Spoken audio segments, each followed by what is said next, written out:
नमस्कार, अपना प्रदेश उत्तर प्रदेश उत्तराखंड देख रहे हैं आप। मैं हूं आपके साथ पूजा मोहन पांडे। बुलेटिन की शुरुआत करते हुए सबसे पहले बात आज वर्दी की होगी, उस दागदार वर्दी की जिसके बाद अब समाज शायद ये समझने में उसको दोराहे पर खड़ा होना पड़े कि आखिरकार वो गुहार कहां पर लगाएगा, न्याय की गुहार। खबरों में आगे बढ़ते हैं, आपको बताएं बड़ी खबर सामने आ रही है इस वक्त की। ललितपुर रेप केस से जुड़ी एक बड़ी खबर है ये। नाबालिग से दुष्कर्म का आरोपी एसएचओ गिरफ्तार हो चुका है। प्रयागराज में आखिरी लोकेशन ट्रेस हुई थी और उसी लोकेशन के आधार पर तिलकधारी सरोज को गिरफ्तार कर लिया गया है।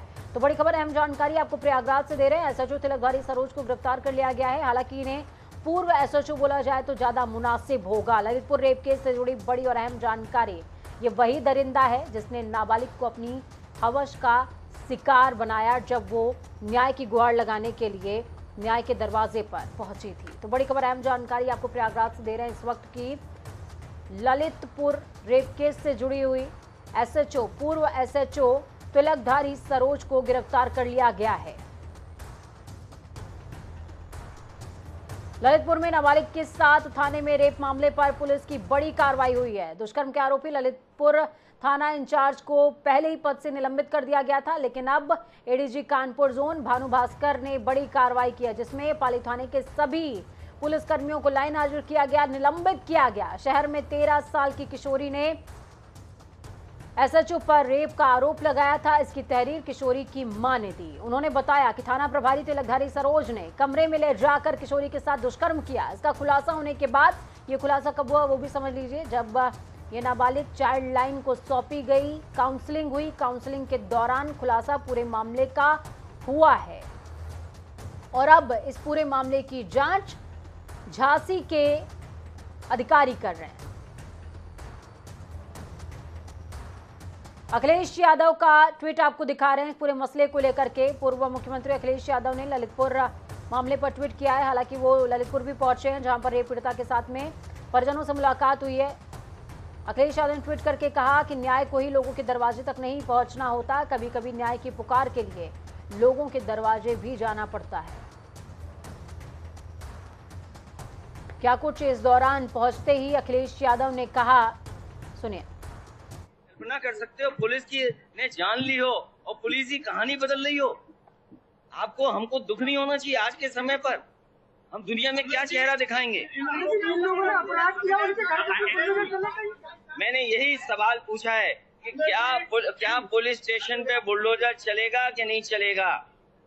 यहाँ पर उस बेटी के साथ ऐसी घटना हुई है और क्या थाने अराजकता के सेंटर नहीं बन गए?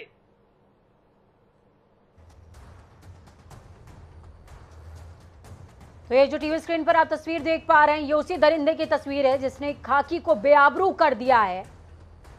आरोपी एसएचओ, जिसके ऊपर दरिंदगी की हदों तक जाने के तमाम आरोप दर्ज हैं, कि जब न्याय के लिए आप दूर से खाकी को देखते होंगे, भय के माहौल में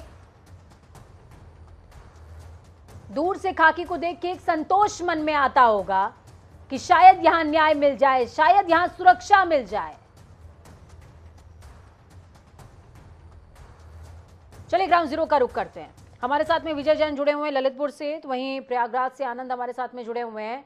सबसे पहले प्रयागराज का रुख करेंगे। आनंद जुड़े हुए हैं हमारे साथ में।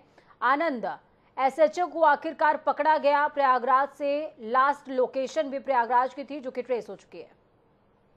देखिए पूजा, जो प्रयागराज में ललितपुर के एएसओ की गिरफ्तारी हुई है, यह अहम में बहुत बड़ी बात है, क्योंकि घटना के बाद से एएसओ फरार चल रहा था और प्रयागराज में ललितपुर की टीम, प्रयागराज की पुलिस की टीम मिलकर कई जगह छापेमारी कर रही थी। जैसे उनके रिश्तेदारों के घर फाफामऊ के इलाके में एएसओ के रिश्तेदार रहते हैं, वहां पर कौशाम्बी में ससुराल है, वहां पर तो कई जगह छापेमारी की, तो पुलिस को कामयाबी के रूप में एएसओ अरेस्ट कर लिया गया है।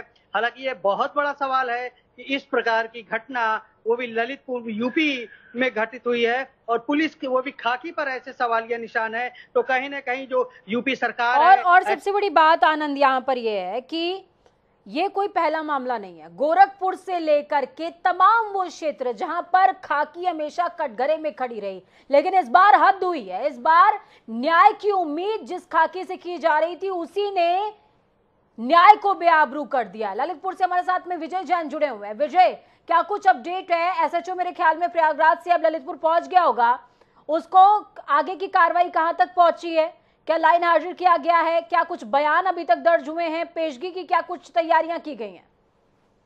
जी मैं आपको बता दूं, आज पीड़ित जो नाबालिका है उसके 164 के बयान दर्ज हो गए थे और एसएचओ जो तिलकधारी सरोज है उसको पहले ही निलंबित कर दिया गया था। आज गिरफ्तार हुआ है, जानकारी गिरफ्तार हुआ है इलाहाबाद में, लेकिन अभी ललितपुर नहीं आया।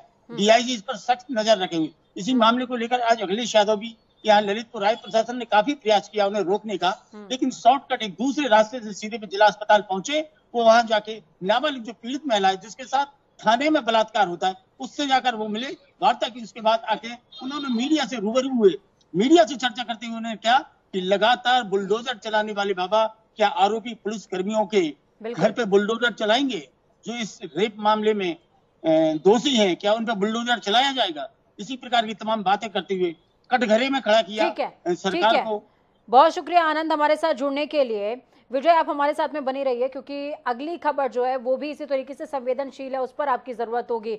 ललितपुर के मेहरौनी का मामला, सोचिए एक मामला ठंडा भी नहीं हुआ लेकिन दूसरी तरफ आग जली है, और आग जली है तो धुआं भी होगा और कुछ राख भी बचे होंगे। चोरी के शक में महिला को कमरे में ले जाकर 3rd डिग्री टॉर्चर किया गया। आरोप है कि उसके कुछ ना बता पाने पर पुलिसकर्मी ने महिला दरोगा ने उसे निर्वस्त्र कर दिया, बेल्ट से पीटा, जिसके निशान महिला के शरीर पर पड़े हुए हैं।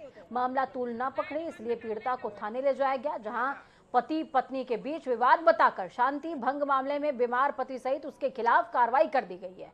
पीड़िता परिजनों के साथ गाड़ी में लेटकर एसपी कार्यालय पहुंची, दोषी पुलिसकर्मियों के खिलाफ कार्रवाई की मांग कर रही है। सोचिए खाकी इतनी बेलगाम हो गई है, एक तरफ मुद्दा चल रहा है लेकिन दूसरी तरफ आग भी जल रही है।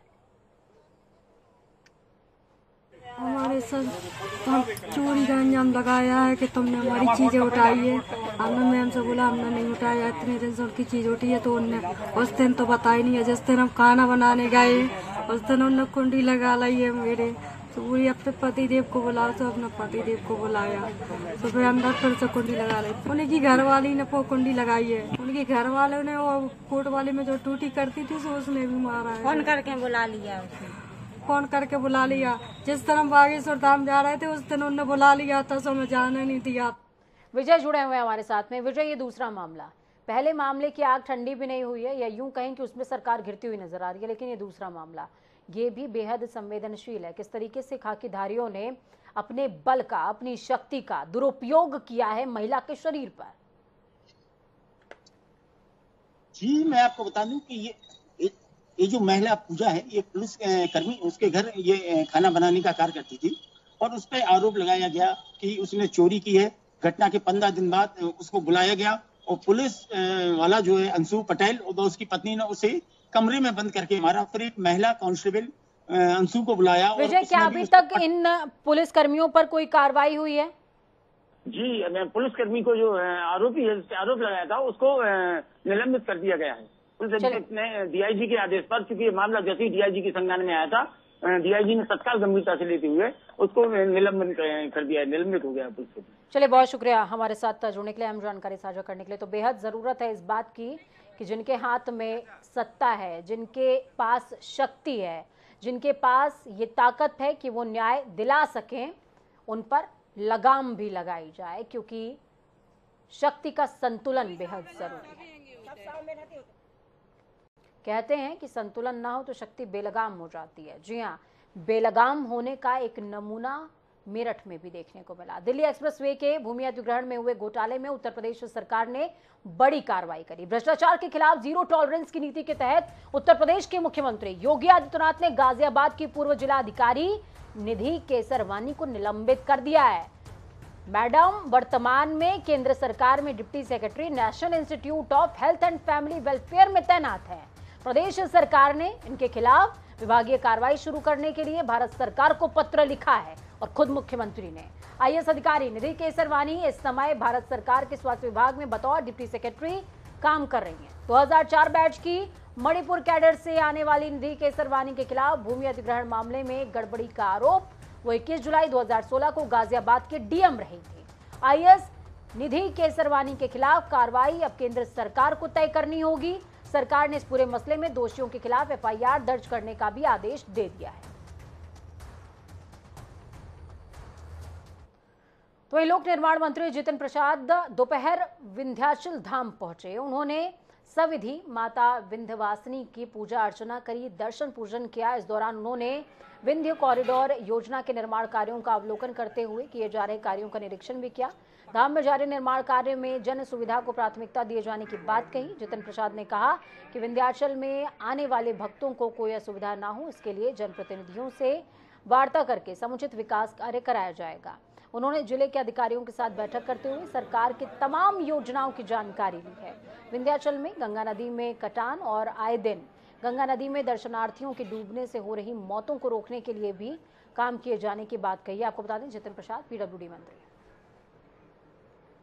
माँ विंध्यवासिनी जी के दर्शन और यहाँ मुझे मिर्जापुर की धरती पे आने का अवसर मिला है और सौभाग्य की बात यह है कि जो दायित्व भारतीय जनता पार्टी नेतृत्व ने मुझे दिया है वो इस मंदिर के जीर्णोद्धार के लिए जो कार्य हो रहा है और योगदान देने का जो अवसर मिल रहा है, ये मैं अपना सौभाग्य समझता हूँ। और प्रयास यही है कि जो मंदिर के परिसर का यहाँ परिवर्तन किया जा रहा है उसकी यहाँ समीक्षा बैठक करके कि कितने समय में और क्या बाधाएं हैं और क्या इसमें और शुद्धिकरण के लिए कार्य हो सकता है, उसकी अधिकारियों से समीक्षा की जाएगी। जनप्रतिनिधियों से और संगठन के पदाधिकारियों से, कार्यकर्ताओं से और जनता से संवाद करके यहाँ की समस्याएं सड़कों को लेके, सेतुओं को लेके, तमाम और कार्यों को लेके की जाएगी। तो चलिए खबरों में आगे बढ़ेंगे, बात उत्तराखंड की करेंगे। उत्तराखंड कांग्रेस में 102 दिनों के अंदर चंपावत उपचुनाव को लेकर प्रत्याशी की घोषणा हो सकती है। गढ़वाल दौरे को बीच में स्थगित करते हुए देहरादून पहुंचे कांग्रेस अध्यक्ष करण माहरा का कहना है कि प्रत्याशी कौन होगा इसको लेकर चर्चा हो चुकी है। आज या कल में नाम फाइनल करके हाईकमान को भेज दिया जाएगा, जिसके बाद औपचारिक घोषणा हो जाएगी। तो वहीं कांग्रेस कोर कमेटी ने भी बैठक करते हुए प्रभारी नियुक्त कर दिए हैं, जो उपचुनाव की बागडोर संभालने का काम करेंगे।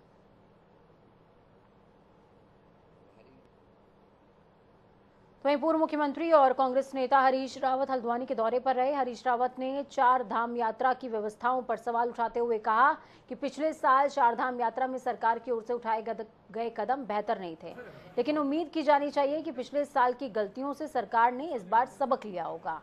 और भी क्या कुछ कहा, सुनिए। जब यात्रा अपने पूरे सबाब में होगी, पूरे जोर में होगी, तब पता चलेगा कि जो तैयारियां हैं वो मुकम्मल हैं या नहीं। पिछले साल बड़ा बुरा एक्सपीरियंस रहा था, बड़ा नाम पर चोट लगी थी। 1-2 दिन में कर देंगे, 1-2 दिन में कर देंगे। अध्यक्ष जी दौरे पे गए थे, अब हमको तो आइडिया नहीं था कि कब वो डेट दे रहे हैं। अब डेट आई है तो मैं समझता हूँ कोई विलम्ब नहीं। चुनाव में कितना मजबूती से लड़ेंगे? बहुत मजबूती से लड़ेंगे। हमारे पिछली बार भी बहुत अच्छी टक्कर हिमेश खरवाल जी ने दी और सन्यासी के लिए भी माँ का पद जो है उनके ऊंचा पद है, तो माँ का स्थान कोई नहीं ले सकता दुनिया में, इसलिए अपनी माँ के पास आए, अच्छा लगा। उनके दौरे को किस रूप में ले रहे हैं आप? देखिए, उन्होंने जो कुछ कहा है कि मैं गुरु की प्रतिमा का अनावरण करने के लिए आया हूँ, उन्होंने कहा है कि अपनी माँ से कुटुंबीजनों से मिलने आया हूँ, तो हम उसी रूप में लेंगे।